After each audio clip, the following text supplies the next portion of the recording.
Alright, here is a video review of a fun little figure that I just got around to picking up. I know people have been talking about it for a while. I kept passing, and my friend Dan finally like I said, I've seen a lot of people speaking highly of it, and my friend Dan got a couple of the other ones and has been showing them off, and really kind of sold me on it. I found one cheap on eBay, and I picked it up. Here is NewAge Legendary Heroes Flipper, aka Bumblebee.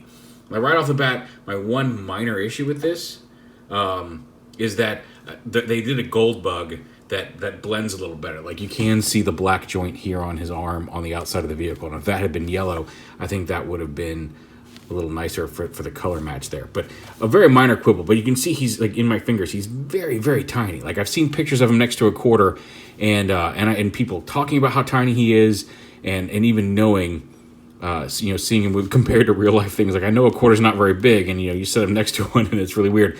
But he really is super teeny. And I was even knowing what I was in for, it was kind of a surprise to see just how teensy he was. But yeah, his wheels don't roll. He's static. But a pretty neat little cartoony Bumblebee here in vehicle mode. The transformation on this guy is, for something this tiny, is insane. And just go ahead here and you pop out his gun stores underneath the car. And that, it's not quite world's smallest Ravage, but it's a tiny little piece, so make sure you don't lose it. And then to transform him, you just lift this up here, which will give you the ability to slide some of this back so his fists come out.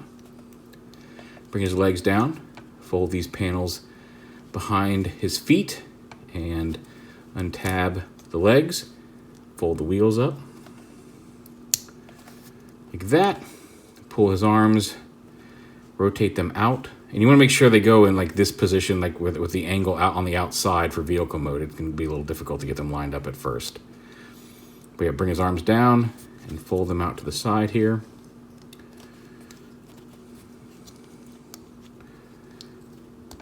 Like that.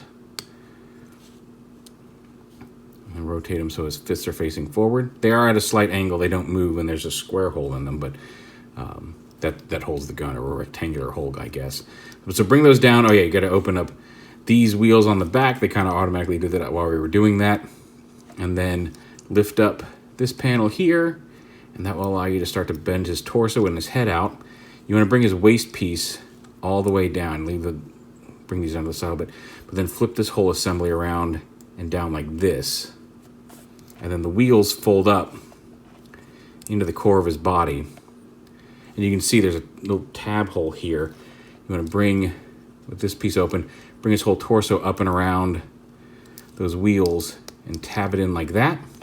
And then these two little side windows, they're tiny little pieces, but you fold these in to his body. And if we need to get them back out, you can just push on the outside. You don't need to, there's just very tiny tips. You don't have to reach into this small space with your finger and risk popping his head off or breaking this hinge. Just push on the outer a bit, and they'll start to come up, and then just flip his going back. But fold those in, then fold the back panel up and this panel down against his back. And then you have a little tiny Bumblebee. And again, he's very small. Like, here he is with Blowpipe from Siege. Like, he's not much bigger than a Target Master. And then you can put his gun in his hand. But he's got, despite all that, he's got a ball jointed head here at the neck. Although it's a little limited, you don't want to force it, but he can look up and down a little bit and side to side. He's got ball jointed shoulders, ball jointed elbows, which allow his arms to swing out as well. Again, no wrist swivel because it's super tiny, and no waist swivel due to the transformation. But then ball joint hips, ball joint knees, and then a little ball joint at the ankle. So you've got some, not a lot of range of motion, but front and back and side to side ankle tilt. Some really neat posability there in his foot. So yeah, I was not sure if I was going to get into this line. Like, it's an even smaller scale line than even some of the Iron Factory stuff. Although he might actually look pretty good with some of the Iron Factory dudes. He's tiny. But that basic Legend scale thing, very good figure. I'm very happy with him. There is NewAge Flipper.